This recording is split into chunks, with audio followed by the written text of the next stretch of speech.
Les progrès technologiques ont offert une piste de solution aux aveugles pour lesquels aucune solution médicale n'était accessible, voire en utilisant une caméra qui transmet l'image au cerveau via un autre sens. Cette technique fait partie d'un éventail de possibilités qu'on appelle la substitution sensorielle. Souvent, une personne aveugle ne perd pas la capacité de voir, mais bien celle de transmettre les signaux sensoriels de la rétine au cerveau. Donc, les systèmes utilisés dans la substitution sensorielle transforment des stimuli propres à une modalité sensorielle, par exemple la vision, en des stimuli d'une autre modalité, par exemple le toucher. Le but est de véhiculer artificiellement de l'information sensorielle spécifique à un sens via une modalité différente, contournant ainsi l'incapacité de la personne aveugle. Il existe de nombreux types de substitution sensorielle différents. Il existe des dispositifs de perception tactile, visuo-auditive, visuo-tactile, proprioceptive et visuo-haptique. Le Voice est un système de conversion visuo-auditive.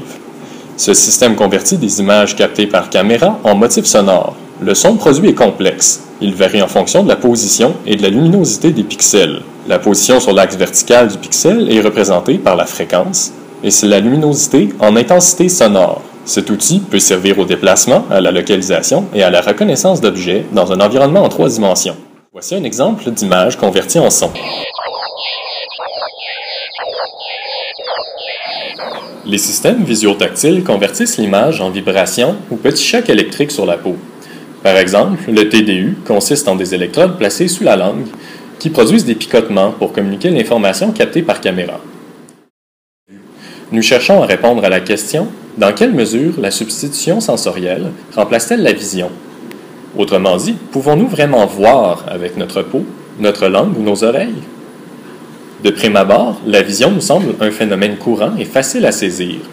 Une incursion dans le domaine de la substitution sensorielle nous amène à remettre cette apparente simplicité en question. Qu'est-ce qui caractérise la vision? Comment la reconnaître d'un autre sens? 5 critères présents dans la littérature scientifique ont été formulés en réponse à cette question. Nous nous en servirons pour évaluer si le sens résultant de la substitution sensorielle est bien la vision. Le premier critère est la capacité du sujet à répliquer des comportements normalement associés à la vision. Autrement dit, si la substitution sensorielle permet de voir, l'utilisateur agira comme un voyant et aura des capacités semblables. Un obstacle au respect de ce critère concerne les limitations inhérentes à la substitution visuotactile en termes de résolution et de champ visuel. La quantité d'informations pouvant être transmise par une grille de 20 par 20 points vibrants est sérieusement inférieure à celle transmise par des yeux fonctionnels. Un deuxième obstacle s'impose du côté des appareils de substitution visuo-auditive. La quantité d'informations transmises n'est théoriquement pas limitée par l'appareil lui-même. Ce sont les utilisateurs qui peinent à la comprendre. Le rythme d'apprentissage associé à ces appareils est très lent, menant à des performances globalement inférieures à celles des voyants. Une anecdote est fréquemment citée à ce sujet. Un expérimenteur a augmenté le zoom de la caméra de l'appareil de substitution visuotactile d'un participant. Ce dernier a fortement réagi en se penchant vers l'arrière pour se protéger. Ce mouvement implique qu'il ressentait la présence de l'objet devant lui et non dans son dos, là où se trouvait la stimulation tactile. De plus, la sensation d'approche et sa réaction associée étaient bien plus caractéristiques de la vision que du toucher. On peut conclure que le critère comportemental n'est que partiellement respecté par les méthodes de substitution sensorielle actuelles. Les utilisateurs peuvent répliquer certains comportements associés à la vision, mais souvent à des degrés moindres qu'une vision régulière. Le critère de l'organe sensoriel stipule que les modalités sensorielles sont déterminées par l'organe qui capte le stimulus. Il implique que seuls des yeux peuvent permettre la vision. Vous comprendrez que selon les adeptes de ce critère, la substitution sensorielle ne peut pas produire la vision, puisque l'organe sensoriel stimulé reste la peau, la langue ou l'oreille. Pour mieux illustrer ce critère, on peut utiliser l'exemple d'une stimulation électrique des récepteurs de la douleur. Bien qu'on ressente l'électricité, nous n'avons pas pour autant de sens électrique. Ce critère peut même être appuyé par de la neurobiologie. Certaines études s'y ont intéressées et ont fait la démonstration sur des furets que l'organe sensoriel peut être le facteur prédictif de la sensation. Des chercheurs ont effectué sur des furets une série de lésions cérébrales qui a affecté le trajet de l'information visuelle. Le résultat final? Les yeux communiquent leurs informations au cortex auditif, qui donnerait normalement naissance à de l'expérience auditive. Ils ont fait la démonstration que le cortex auditif permet de donner des caractéristiques visuelles à cette information, comme par exemple l'orientation et l'organisation spatiale. Une expérience sur des furets dont seul un hémisphère était modifié a permis d'y répondre. Les furets pouvaient reconnaître un signal lumineux avec un hémisphère, même si seulement l'autre hémisphère l'avait capté auparavant. Comme quoi, la modalité sensorielle perçue découle bien de l'organe qui capte le stimulus physique, même en dépit de l'aire cérébrale recrutée. En fonction du critère de l'organe sensoriel, on peut affirmer que la substitution sensorielle, dans ce cas, ne peut pas donner lieu à une expérience de vision.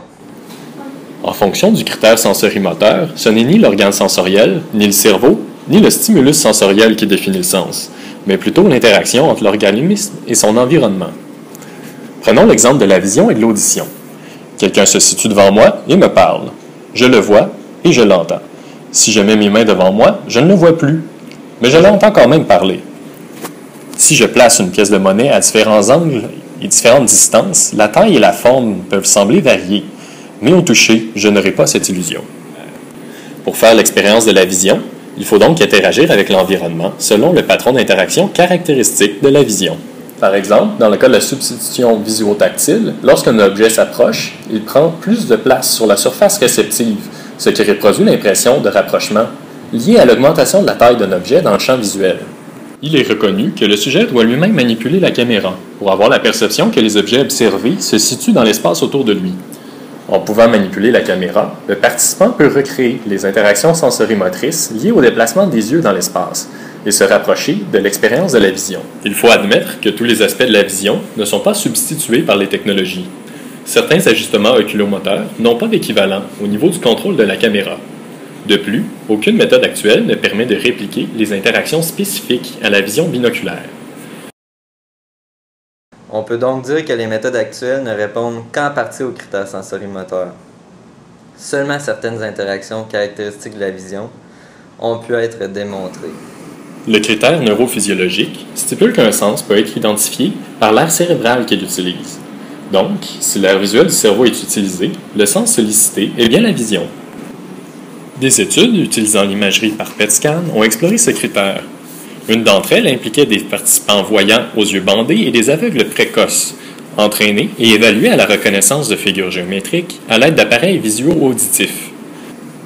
Dans les deux groupes, un ensemble de régions impliquées dans la vision et l'imagerie spatiale était sollicité.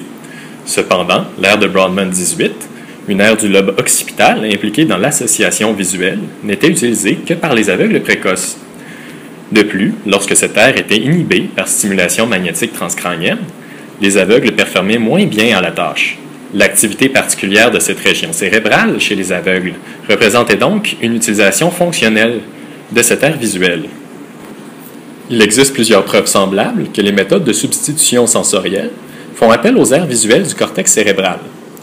Les résultats présents dans la littérature suggèrent également que la cécité suppose une réorganisation du cerveau qui favorise leur utilisation. Selon le critère neurophysiologique, on peut donc présumer que la substitution sensorielle permet bien de donner la vue. Cependant, nous savons qu'il est possible d'utiliser nos aires visuelles sans pour autant faire l'expérience de la vue, ce qui nous mène au critère suivant, le critère phénoménologique. Ce dernier critère caractérise les sens selon la qualité de l'expérience qui est vécue par le sujet. Plus simplement, pour qu'on puisse dire qu'une personne voit, il faut qu'elle perçoive elle-même son expérience comme une expérience visuelle, qu'elle ait la sensation de voir et le vécu associé à la vision. Ainsi, les non-voyants utilisent leur cortex visuel lorsqu'ils analysent des stimuli tactiles ou auditifs. Cette utilisation semble fonctionnelle. Elle contribue à l'analyse du son ou du stimulus tactile, mais ne donne pas lieu à une sensation de vision. Certains aveugles précoces peuvent utiliser le terme « voir » pour décrire leur expérience. Seulement, il s'impose qu'ils utilisent ce terme sans avoir une expérience normale de vision à laquelle se référer. Ce mot nous révèle tout de même qu'ils font une expérience qui n'est plus simplement tactile ou auditive et qui se rapproche de l'idée qu'ils se font de la vision. Des participants entraînés à la reconnaissance de stimuli visuels à l'aide du TDU ont subi des stimulations magnétiques transcrâniennes excitatrices dans le cortex visuel. La majorité des non-voyants rapportaient alors des picotements sur la langue, mais aucun voyant n'a fait le même commentaire.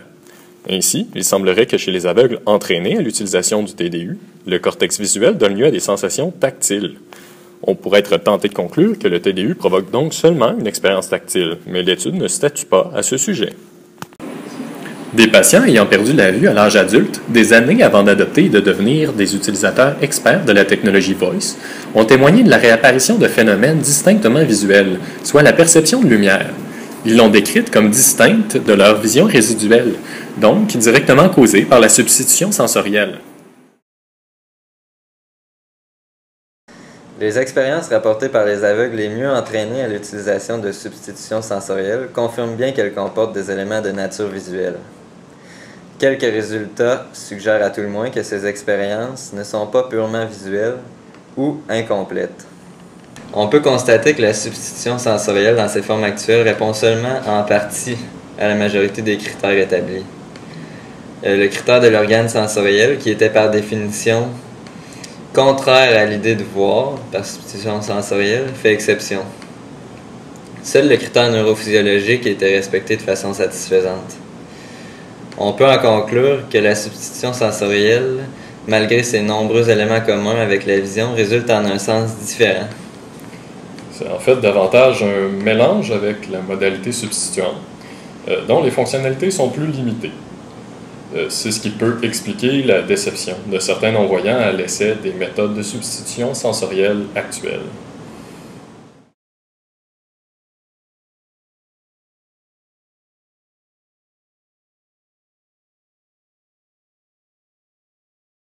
Created using Powtoon.